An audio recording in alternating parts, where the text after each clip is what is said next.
Ave María Purísima. Sin pecado concebida. ¿Qué tal, Juan? ¿Cómo andás? ¿Qué tal a toda la audiencia? ¿Cómo les va?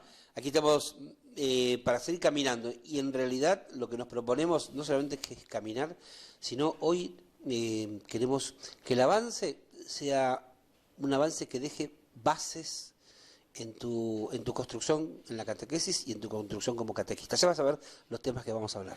Y Cote, yo quería rebobinar un poquito porque en el último programa comenzamos a hablar sobre las tareas de la catequesis. Por eso les decía, Y creo que es un tema que vale la pena que rebobinarlo un poquito y desarrollarlo un poquito porque es uno de los temas importantes que justamente vale la pena hacer el examen de conciencia. Bueno, estamos haciendo las tareas, vos como párroco, además me interesa que conozcas tu experiencia. Cuando vos detectás, ¿no es cierto?, cuáles son las tareas, las definís, las determinás. Por ejemplo, si un médico, ¿qué tareas tiene un médico? Bueno, es claro, ¿no es cierto? Aquellas que van a contribuir a acrecentar la salud. ¿Cuáles son las tareas que tiene el jardinero? Bueno, clarísimo. O sea, ¿cuáles son las tareas del catequista? ¿Cuáles son las tareas que tiene la catequesis? ¿No? Y ahí está la finalidad para la cual vos haces la catequesis. Las vamos a enumerar y las vamos comentando, Sí, ¿no? y además te digo, me gusta porque primero comienza haciendo la referencia a qué hizo el Señor, qué hizo Jesús. Más adelante veremos que es precioso, es de lo que más me ha gustado, es una descripción de la pedagogía de Jesús, de la didáctica de Jesús, que es re lindo, porque efectivamente poner primero, bueno, ¿cuáles fueron las tareas de Jesús? Bueno, porque entre las tareas hay una tarea que es la que a lo mejor a vos te aparece como, si yo te pregunto, ¿cuál es la tarea del catequista? Seguramente vos vas a pensar en esta, que es la enseñanza. La catequesis, ¿sabes qué hace? Educa la fe, o sea, promueve la fe, la educa. Por eso Juan recién hacía referencia a la pedagogía de Jesús y cómo Jesús además en esa pedagogía utilizaba recursos didácticos, porque la pedagogía, ¿no es cierto?, es el camino que te va llevando y los recursos didácticos, la didáctica, van a ser entonces elementos que te van a dar servicio de ese camino pedagógico.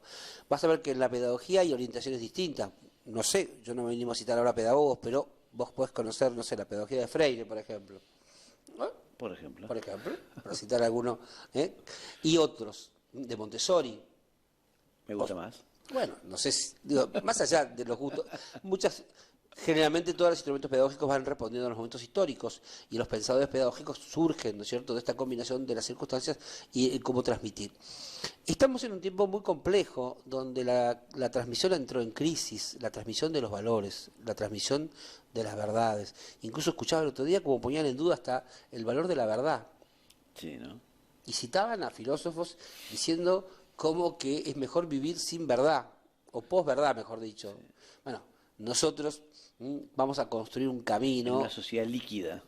Exactamente. Y estas cosas uno no se da cuenta, pero se van metiendo en la cabecita de cada uno, ¿no? Por eso, a la hora de pensar en las tareas, hay una primera tarea que la vamos a determinar, la vamos a distinguir, la vamos a poner, que es educar la fe. ¿La fe se puede educar? Sí. ¿La fe cristiana puede acrecentarse? Sí. ¿La fe cristiana puede bajar, o sea, desacrecentarse, como se dice? Achicarse, achicarse. ¿no? Encogerse, sí. Sí. Sí. ¿Puede fundamentarse? Sí. Bueno, la fundamentación de la fe, el acrecentamiento de la fe, bueno, todo eso van a ser elementos propios de esta tarea de comunicar la fe y de enseñar la fe, educar la fe. Bueno, y una primera tarea imitando justamente al Señor, y es lo que el Papa nos habla de la iglesia en salida. ¿Qué hizo Jesús? Y Jesús salió a buscar a sus discípulos, de allí eligió apóstoles. Y la iglesia y la catequesis, ustedes, no sé, yo también tengo la costumbre de chico, primero, bueno, salgamos y busquemos a ver quiénes están interesados en, por ejemplo, recibir los sacramentos, en conocer la vida de Jesús, ¿no? Entonces lo primero es eso, Jesús llamó a sus discípulos y nosotros también vamos a salir a buscar a aquellos, ¿no? El Papa nos dice, no nos quedemos sentados. Claro, pero cuando vos salís puede haber dos actitudes, ¿no? Está el que sale con la actitud de conquista. Ajá. Y está el que sale con la actitud de escucha y ofrecimiento también. Recepción y ofrecimiento, Claro. ¿no? Entonces, nada, las tareas pueden ser las mismas, ¿no es cierto? Pero a veces hay que distinguir actitudes. Claro. Porque no ha hecho bien, ¿no es cierto?, una especie de proclamación de la palabra en la cual, bueno, vos ves como la insistencia así excesiva, porque muchas veces la insistencia es buena, excesiva, termina pareciendo que es un espíritu de conquista, cuyo vamos a conquistar fieles, ¿no es cierto? O infieles, ¿no? Sí, sí, sí. Y en realidad, en este primer Por paso... eso ya la palabra proselitista ya es un tema que pasó de moda ya, ¿no? Claro, ¿no? Y viste, y a veces uno escucha a otros hermanos que también se ocupan de la fe y la gente termina por cansarse y dice, bueno, basta, ya no quiero escuchar más. Y en realidad, este tiempo tan complejo, lo que necesita es que salgamos, pero que salgamos en la primera fase del salir a escuchar. Y a servir, y a ayudar, y a apoyar, La acompañar. escucha es un servicio. Bien. Y el acompañamiento es saber estar atento. La catequesis lo que hace es despertar en el otro preguntas existenciales, preguntas vitales. Ujú. Y si no hay alguien que te ayude, ¿no es cierto? Primero te tiene que escuchar y ver cómo... La catequesis es un arte. No, Supongo. no es una ciencia, ni Está una bien. técnica. No, a ver, yo te preparo a vos, te formo como técnico en catequesis. Bueno, el técnico en catequesis tiene que estar capacitado, tiene que tener estas competencias, ta. Bueno, perfecto, lo contratamos. No, el catequista sí, por supuesto que tiene que tener un montón Entiendo. de recursos y tiene que tener las competencias. Pero también hay algo... Pero está vinculado a la vocación, porque esto es vocacional. O sea, el catequista es llamado. Quizá él no lo sepa, pero Dios pensó en él para justamente transmitir el Evangelio y ser ese apoyo tan importante Es para la verdad, iglesia. lo que despierta a un artista es esa invitación interior, ese llamado, ¿no? Que resuena en tu interior y sos invitado y convocado a una obra que te supera a vos mismo. Ujú. Porque te haces solidario con la obra de Dios, la cual no es tu trabajo. Qué bien, qué bueno que se te catequista, qué bien que hace las cosas. No. Es Dios mismo que obra también a través de él. Y Dios lo convoca, lo llama, te invita. Imagínate si vos te suena el teléfono ahora y te llama Dios. Y te dice, hola, trin, Juan te llama y dice, Dios, te invito a sumarte a este proyecto. Ujú. Bueno, ese es el llamado que vos, catequista, seguramente en algún momento de tu vida escuchaste, porque si lo escuchaste y respondiste, es que estás hoy aquí tratando de ver cómo crecer, ¿no? Las tareas de la catequesis son... Bueno, una de las primeras que enuncia el directorio, porque las recordamos, estamos tratando de explicar, ¿no? De llevarlos por un itinerario del directorio. Estamos en el número 80, para que 80. sepan, ¿no? Entonces, una de las primeras tareas es justamente llevar al conocimiento de la fe. Llevar al conocimiento de la fe, que evidentemente en el próximo capítulo veremos. Si el catequista tiene que llevar a conocer la fe, primero tiene que conocerla él y vivirla él, ¿no?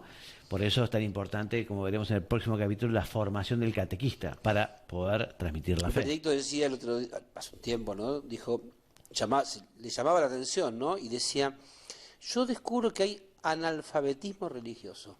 Mira. Mira qué diagnóstico, ¿no? Porque que vos me digas que que yo soy analfabeto digital, bueno, está bien, porque es una ciencia nueva que uno tiene que ir incorporando, y no digo los nativos digitales, pero la gente que nos hemos incorporado posteriormente, tenemos cierto analfabetismo, digamos, expresado como este paso de la ignorancia al saber, ¿no? Ujú. Y en la fe, antes, no había ignorancia religiosa. Porque la abuela, la Claro. mamá, todos se ocupaban de que del niño, la niña, fuera como, en su propia casa fuera Y sí. como descubrir. Bueno, ¿qué pasó? Hoy hay actitudes, bueno, digamos que no vamos a abrir juicio, pero el papá dice, no, yo no quiero que mi hijo esté condicionado por mi forma de pensar, que sea libre, que haga lo que quiera. Bueno, entonces lo dejo en tal libertad que no le doy ningún elemento. Y entonces queda la ignorancia. Y ustedes, como yo, sabemos perfectamente que para poder elegir no hay que ser ignorante. Para poder elegir bien hay que saber. Mientras más sabes, mejor es tu elección. Imagínate si yo vengo y te digo, elegí esto y esto. ¿Cómo voy a elegir Si si no no lo sé? conozco, Si claro. no- Entonces, aquí hoy estamos hablando de que una primera tarea es llevar al conocimiento. ¿Sabes qué lindo que es cuando vos decís, "Ah, entendí"? Claro. Pero eso no es un acto solamente del conocimiento, es un acto del conocimiento, de la voluntad y de la gracia de Dios. que es la gracia la que ilumina la inteligencia y la eleva para poder conocer este misterio de Dios. Porque las cosas técnicas requerirán una inteligencia técnica, pero las cosas de la fe requieren no solamente un tecnicismo, sino requieren la gracia de Dios. Y es la fe, nos dice el catecismo, que también está fundada y basada en lo que es sacramental, ¿no? Lo sacramental, el catequista comienza a iluminar en la fe y también comienza, digamos, la etapa de que conozcan qué es la Eucaristía, qué es la misa, cómo uno se prepara para recibir a Jesús en la Eucaristía, cómo uno tiene que vivir la misa, eso desde el inicio, ¿no? Seguramente entre todos ustedes, que son fieles seguidores y oyentes, utilizamos, vos y yo, todos utilizamos la palabra sacramento de un modo natural. Nunca nos preguntamos qué significa sacramentalizar o sacramento, pero es una palabra que no es tan sencilla. Son palabras que uno incorpora, pero que vale la pena que a lo mejor ahora la abramos un poquito, ¿no? ¿Cómo no? Y sacramentar es hacer sacro, hacer sagrado. Y hacer sagrado una cosa es cuando vos a una cosa la apartás y decís, mira, no me toquen el control de la televisión, porque me lo desconfiguran, es sagrado. O sea, uno sacraliza aquello que aparta y lo aparta para un uso exclusivo. Y en este caso, cuando uno aparta las cosas para un uso exclusivo de Dios. Y entonces uno puede sacramentalizar las personas fundamentalmente, pero se sacraliza la vida, se sacraliza el tiempo, se santifican y se sacralizan las cosas. Así como podemos decir de este lugar o de aquel lugar, no, mirá, es un lugar feo, no sé, en el sentido de que no es un lugar de Dios, ¿no? Vamos a reconvertir este espacio en un espacio sagrado. Y eso los chicos en la catequesis Bien. lo aprenden, se asombran y dicen, ¿cómo se hace para hacer sagrado este espacio? y todo ese trabajito, esa tarea que el catequista primero acondiciona un lugar, logra que haya cierto silencio, dispone una imagen, prepara un altarcito, pone una velita, tal vez pone una música, bueno, y el chico entra, se sumerge en un espacio sagrado.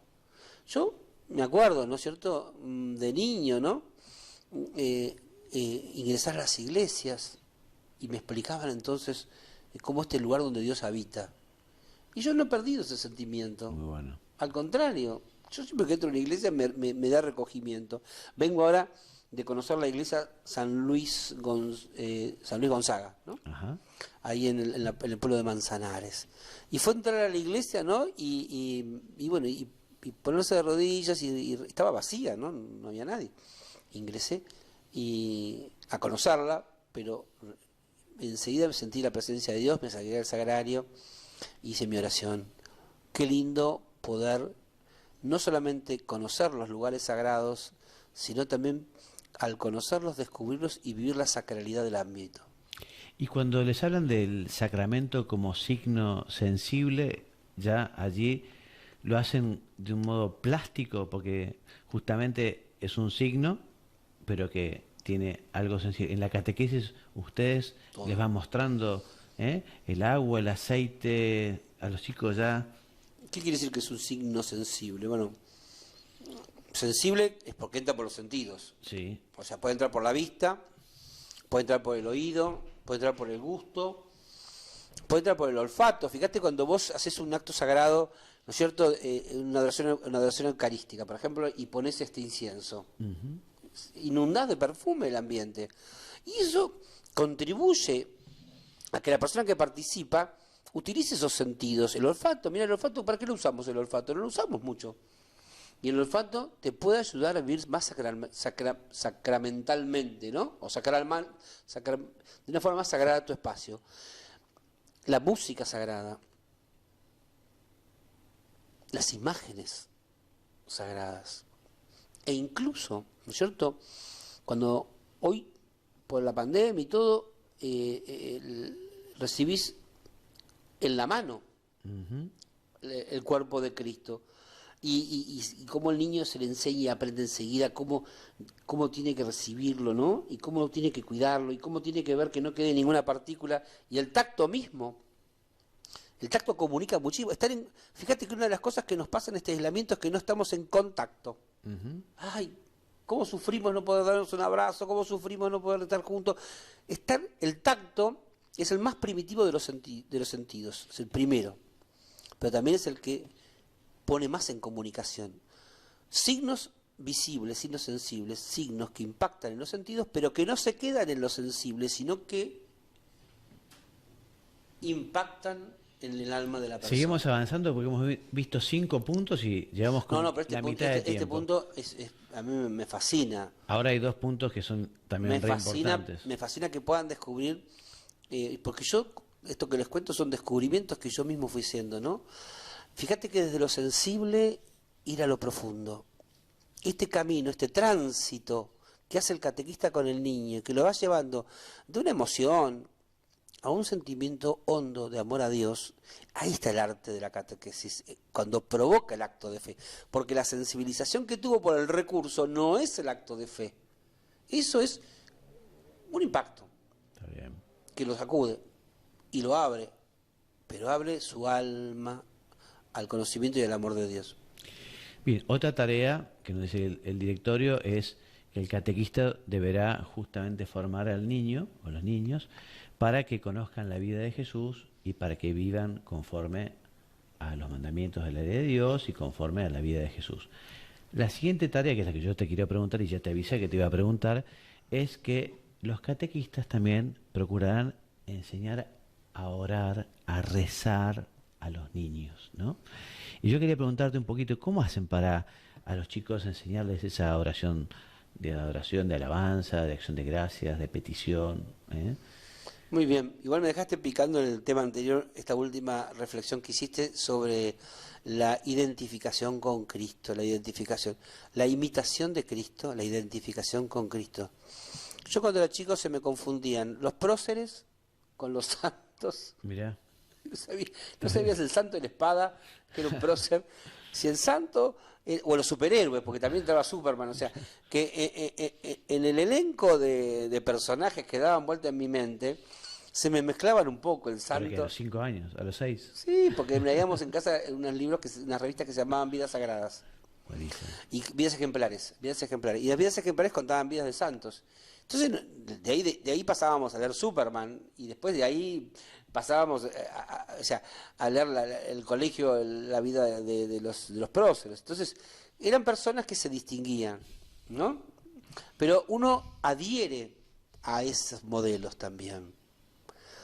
Uno también cuando construye su propia identidad, lo hace con elementos propios, pero también toma de otros imágenes. Entonces, depende del modelo que vos tenés, también va a ser tu vida. Si yo me quería identificar solamente con Superman, bueno, me hubiese caído de la ventana y la capa no hubiese soportado el peso y a lo mejor estaría quebrado. Porque estas personas llaman a la imitación. Y la vida de Jesús, cuando uno la conoce y te la transmiten bien, te llama a identificarte con su vida, con su palabra, con su misión y con su obra, ¿no? Porque la obra que él hace es la redención humana. Y ser vos, corredentor, junto con Jesús, da sentido a la vida. Porque la vida a veces carece de sentido porque no le encontraste esa misión en la que fuiste convocado. Identificarte con Cristo es ser otro Cristo. Y entonces me preguntabas a esta persona, ¿cómo hace para rezar? ¿Cómo le enseñan los chicos? ¿Cómo enseñamos a rezar? Bueno, muy bien. En primer lugar, el niño tiene como un potencial más sensible o más fácil. De hecho, Jesucristo dijo, si no vas a ser como niño, ¿no? Imagínate. Al niño enseguidita lo llevas a la oración. Su mundo interior es muy amplio. Y además, como no tiene experiencia, porque la experiencia favorece al adulto, pero también la experiencia condiciona los nuevos aprendizajes. También. Está el adulto que dice, yo ya lo sé, yo ya viví todo, yo tengo experiencia. Generalmente, viste, con una presunción que uno dice, ¿de dónde la sacó? Es un ignorante y cree que sabe de todo. Entonces, saber de las cosas de Dios también hay mucha presunción, porque la gente vive presumidamente, y las cosas de Dios, que son las más fáciles, son las más difíciles, y rezar, que lo más difícil es lo más fácil, pensar en Dios amándolo. ¿Cómo pones tu mente en Dios para que tu corazón entre en ese... yo por Dios haría todo, yo por Dios hago todo, yo por Dios vivo y entrego mi vida. Pero llegar a esa afirmación es porque Dios ya entró en tu casa. La oración entonces va a ser la puerta que va a abrir a que Dios ingrese dentro tuyo. Y nos decía un cura cuando íbamos a misionar, éramos chicos, teníamos 16 años, íbamos a misionar al Chaco, y entonces decía, bueno, están fuertes, tomaron las vitaminas, nos hacía chistes, ¿no? Ajá. Y se tomaron la vitamina O, Mira. que la vitamina O es la oración. Dice, si no rezan, no van a estar bien calcificados con el organismo espiritual, y cuando salgan a misionar, no van a tener la fortaleza necesaria para poder enfrentar las dificultades de la misión. Y cualquier tentación los va a tirar abajo. Por eso, antes de salir a misionar, todos vamos a rezar. Y nos poníamos a rezar, y rezábamos. A mí la oración es algo que en algún momento, no sé por qué, pasó de lo mecánico a lo mental, ¿no? Ajá, a lo sensible o a lo Claro, mental. a lo mental. Al corazón. Sí, pero no, bueno, digo lo mental en el sentido de lo interior, ¿no? Ah, perfecto. La mente baja al corazón y el corazón sube a la mente. El corazón como centro de conocimiento también. Y, viste, Dios te salve María, Dios te salve María, Dios te... Sí. Eso parece una cuestión mecánica que no te favorece en el crecimiento espiritual. Pero hay un momento en el cual no sé cómo es que haces un paso en el cual vos decís, no soy un loro repitiendo. Ni tampoco cuando rezo le hablo a una pared, como un loco. No. Es el momento cuando vos decís, en la oración, hay un otro. Hay un otro. Otro. Como cuando hablas con una persona. Yo, por ejemplo, en este momento, yo sé que hay un otro, que sos vos. Y lo que yo te digo, si vos lo estás escuchando así, mientras estás lavando los platos, haciendo otra cosa, qué sé yo, bueno, mirando la tele, te pasa como un sonido, ¿no? Como la gente que deja prendida la televisión y escucha pasar los noticieros. Pero otra cosa es cuando yo soy un yo para vos y cuando vos sos un yo para mí. Un como yo. Vos sos un como yo. Y yo soy un como yo para vos. Entonces ahí, ¿sabes qué? Clink, nos comunicamos. Y con Dios pasa eso. Deja de ser alguien que está en las altas esferas inalcanzables para ser alguien cercano que te habla al oído y transita por la orilla de tu corazón y te susurra tu nombre y te dice, ven y sígueme. Muy lindo, Cote. Y nos faltan 5 minutos. Se fue el Y tiempo. por suerte, bueno, la última tarea, que la vamos a solo enunciar, es la de introducir a los niños en la vida comunitaria, para que efectivamente sepan que pertenecen a la iglesia, al pueblo de Dios, una familia. Lo dejamos ahí, porque en los últimos 5 minutos vamos a hablar de las fuentes. Por suerte, nosotros ya hemos hablado de las fuentes de la catequesis, así que yo creo que en 5 minutos vamos a poder terminar nuestro capítulo, pero las fuentes son, las voy a enumerar yo y después comentamos, así podemos terminar. Entonces, a los niños, el catequista procurará llevarlos a conocer la palabra de Dios en la Escritura, la palabra de Dios en la tradición. Le contará que la Iglesia recibió de Jesucristo el mandato de enseñar, que es esa función de magisterio que hace la Iglesia, ¿no? Entonces nos orienta en el conocimiento de la Sagrada Escritura y de la tradición, ¿no? También es fuente de la catequesis, que es importante, la liturgia, que ya hablamos. La liturgia está muy vinculada a lo sacramental, ¿no? Y a lo sagrado, la vida espiritual, la oración. que es lo que vos nos decías recién, ¿no? Después, es una fuente de la catequesis todo lo que está vinculado a la santidad, ¿no? La santidad de los santos, los mártires, El testimonio que dan. el testimonio. Qué lindo eso que vos decías, para los niños conocer las vidas de los santos. Eso para los chicos es fundamental, las vidas ejemplares, la vida de los santos en la catequesis. Ayer estaba viendo catequesis, Biblias para niños, Bueno, la historia sagrada cuando está narrada para los chicos les hace muchísimo bien, ¿no? Bueno, en 2 minutos que me quedan voy a decir 2 cositas. Dale. Simplemente. Vamos a armar la mochila del chico. ¿Qué va a llevar en el chico? Y del catequista, ¿qué vamos a ponerle? Lugares donde pueda ir a buscar cosas. Fuente, que es un lugar donde vas fontal, de donde algo emerge, ¿no es cierto? Y se convierte en algo bueno para vos. Una fuente de agua viva, ¿no? Entonces, ¿a dónde vas a ir a buscar? A la palabra de Dios. Siempre la palabra es fuente. ¿Dónde vas a buscar? El testimonio de los santos. Siempre un testimonio de una vida ejemplar es fuente. ¿Dónde vas a buscar? A la enseñanza de la iglesia, históricamente en 20 siglos, el magisterio, la enseñanza siempre es fuente. Vamos entonces a encontrar que en la mochila vos llevás, ¿no es cierto?, fuentes. ¿Qué quiere decir? Yo me conecto con la fuente, y el otro se me rompió la fuente de la computadora. Claro. Tuve un problema ahora porque no mandaba la compu. Y si se Entonces un pegaban las catequista que pilas. no está conectado con la fuente, no funciona. Exacto. Y enunciamos, también es fuente de la teología, ¿no? La teología, la cultura cristiana, que se ha ido perdiendo tristemente, ¿no?